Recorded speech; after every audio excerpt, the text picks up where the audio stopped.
slowly away.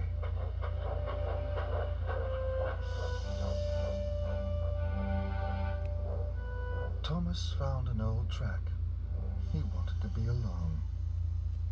"The other engines don't want me around," he puffed sadly. "They wish I wasn't here at all." Stanley puffed towards Thomas. He saw that Thomas looked sad and alone. "Thomas feels bad," he chuffed to himself. He felt very sorry for him. Later, Sir Topham Hatt called the engines together. "Now, Great Waterton may not be ready for Sodor Day," he announced sternly. The engines gasped.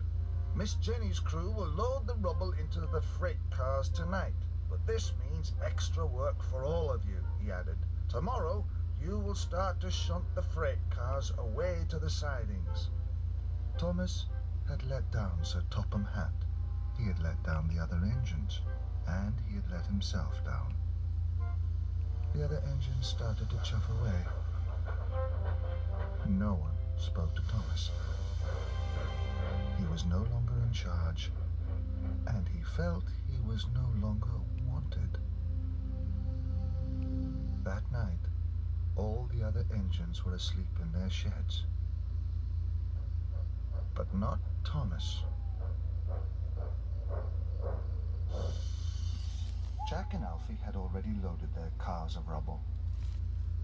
"If I shunt all the freight cars away to the sidings, the tracks will be clear in the morning.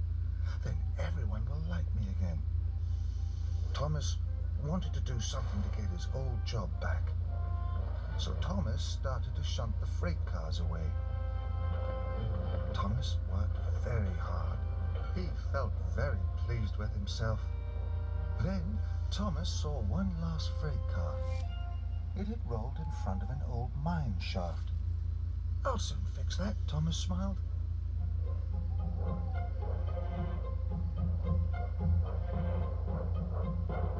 Then there was trouble. Thomas biffed the car too hard. It rolled forward and disappeared into the mine. "Cinders and ashes," exclaimed Thomas. "Where did that freight car go?" Thomas rolled forward and peered inside. It was very dark. "I must finish the job," he huffed. "I'll soon find that car." And Thomas puffed into the mine. It was very dark. Thomas was happy he had a bright lamp. He saw the freight car rolling away.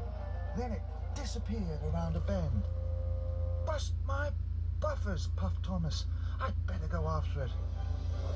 The slope was very steep. Thomas whizzed down it and clattered around the bend. Up Thomas whooshed and down he whizzed. "Whee!" Thomas whistled, and "Whoa!" he cried. It was very scary, but it was very exciting.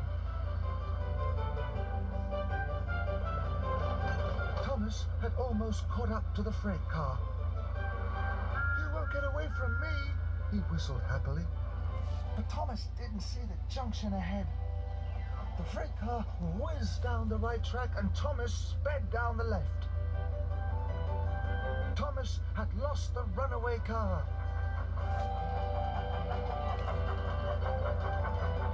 But his roller coaster ride was so much fun. Thomas soon forgot about the freight car. Then there was trouble. The tunnel ahead was blocked. "Oh no!" cried Thomas. He applied his brakes, but it was too late. Thomas crashed straight through the blocked tunnel. With a mighty splash, Thomas landed in a pool of water.